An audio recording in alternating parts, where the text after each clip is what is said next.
சுரேஷ் சாலே முன்னாள் புலனாய்வுத்துறை பணிப்பாளர் தற்பொழுது சிறையில் இருக்கின்றார். அவர் கொடூரமாக நிர்வாணமாக்கப்பட்டு சித்திரவதைக்கு உட்படுத்தப்பட்டதாக தற்பொழுது பிவித்துரு ஹெல உரிமையவினுடைய தலைவர் உதய கம்மன்பில பரபரப்பான ஒரு தகவலை வெளியிட்டிருக்கின்றார். ஊடகங்களிடம் அவர் கருத்து தெரிவித்த பொழுதுதான் இந்த விடயத்தை வெளியிட்டிருக்கின்றார். அது மட்டுமல்ல, தற்பொழுது சுரேஷ் சாலே உணவு தவிர்ப்பு போராட்டத்தில் சிறைக்குள்ளே ஈடுபட்டிருப்பதாகவும் அவர் தெரிவித்திருக்கின்றார்.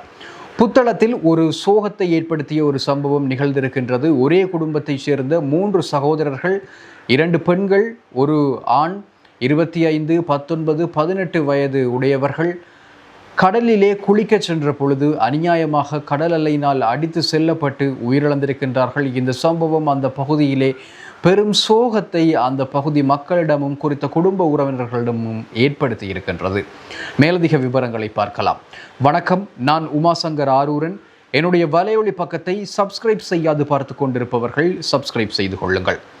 குற்றப்புலனாய்வு திணைக்களத்தினுடைய காவலில் வைக்கப்பட்டிருக்கின்றார் முன்னாள் அரச புலனாய்வுத்துறை பணிப்பாளர் மேஜர் ஜெனரல் சுரேஷ் சலே.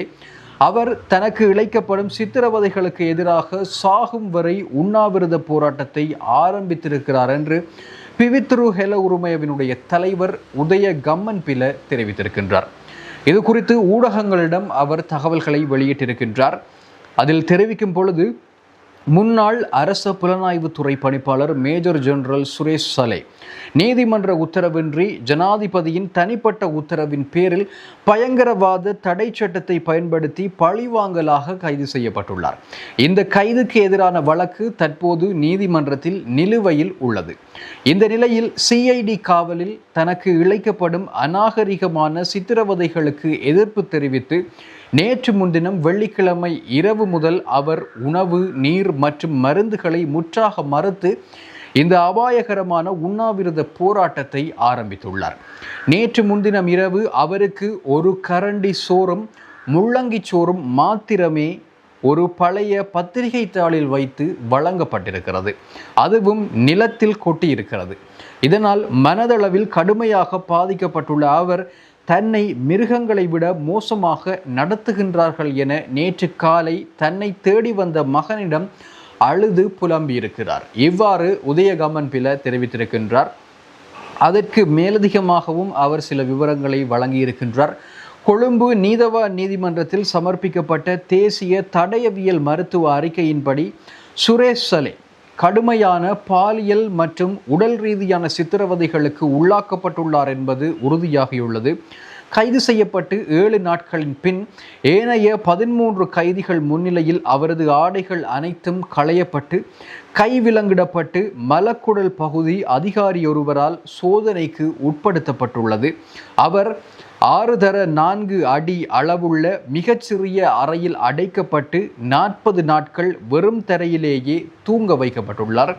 அவரது முகத்திற்கு நேரே 24 மணித்தியாலங்களும் பிரகாசமான மின் விளக்கு ஒளிரவிடப்படுவதால் அவரால் தூங்க முடியாமல் அவதிப்படுகின்றார். அத்துடன் கடுமையான புரத மற்றும் விட்டமின் குறைபாடுகளாலும் அவர் பாதிக்கப்பட்டுள்ளார் என்றும் மருத்துவர்கள் உறுதி செய்திருக்கிறார்கள் என்றும் உதய கம்மன்பில தெரிவித்திருக்கின்றார்.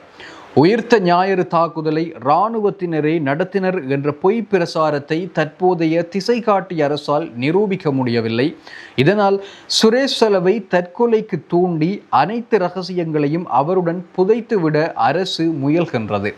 சலேவுக்கு தற்கொலை செய்து கொள்ளும் அபாயம் அதிகம் உள்ளது என்று கடந்த ஏப்ரல் 29 மருத்துவர்கள் எச்சரித்திருந்தும் அரசு வேண்டுமென்றே அவரை சித்திரவதை கூடத்திலேயே வைத்திருக்கிறது. எனவே சர்வதேச பயங்கரவாத எதிர்ப்பு நிபுணர்களால் பாராட்டப்பட்ட சிறந்த இராணுவ வீரரான சுரேஷ் சலேவை மரணத்தில் இருந்து காப்பாற்ற நாட்டு மக்கள் அனைவரும் சமூக ஊடகங்கள் வாயிலாக உடனடியாக குரல் கொடுக்க வேண்டும் என்று உதய கம்மன்பில தெரிவித்திருக்கின்றார்.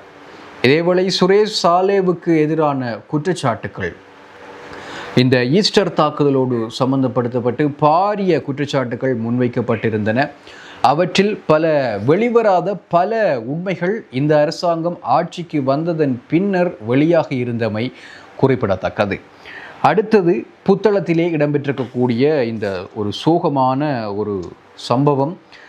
இந்த ஆற்றில் குளிக்கச் செல்பவர்கள், குளத்தில் குளிக்கச் செல்பவர்கள், நண்பர்களோடு செல்பவர்கள், குடும்பத்தவர்களோடு செல்பவர்கள் மிக மிக கவனமாக இருக்க வேண்டும் என்பதனை தொடர்ச்சியாக இந்த சமூக ஊடகங்கள் வாயிலாக வெளிவருகின்ற செய்திகள் வலியுறுத்தி கொண்டே இருக்கின்றன. இருந்தாலும் தொடர்ந்தும் இந்த உயிரிழப்புகள் நிகழ்ந்து கொண்டே இருக்கின்றன. ஏன் இதனை ஒரு அலட்சியமான, ஒரு அசண்டையீனமான ஒரு விடயமாக மக்கள் எடுத்துக்கொள்கின்றார்கள் என்பது தெரியவே இல்லை. மிக கவனமாக இருக்க வேண்டும். கடலுக்கோ அல்லது நீர்நிலைகளுக்கோ நீங்கள் மகிழ்வாக இருப்பதற்கு செல்வது தவறு இல்லை.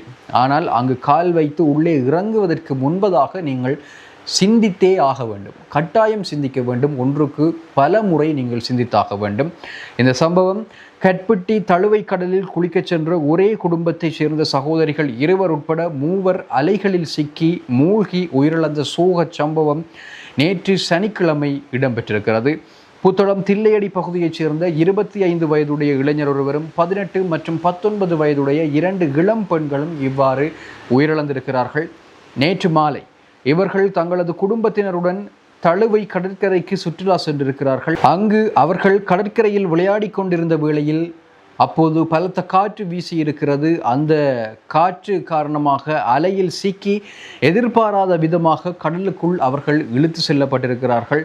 கடலில் மூழ்கியவர்களை காப்பாற்ற உறவினர்களும் பிரதேச மக்களும் பல்வேறு போராட்டங்களை மேற்கொண்ட போதிலும் அவர்கள் 3 சடலங்களாகவே மீட்கப்பட்டிருந்தார்கள். உயிரிழந்தவர்களின் சடலங்கள் பிரேத பரிசோதனைக்காக புத்தளம் ஆதார வைத்தியசாலையில் வைக்கப்பட்டிருக்கிறது. இந்த சோக சம்பவம் குறித்து நுரைச்சோலை போலீசார் மேலதிக விசாரணைகளை முன்னெடுத்து வருகின்றார்கள்.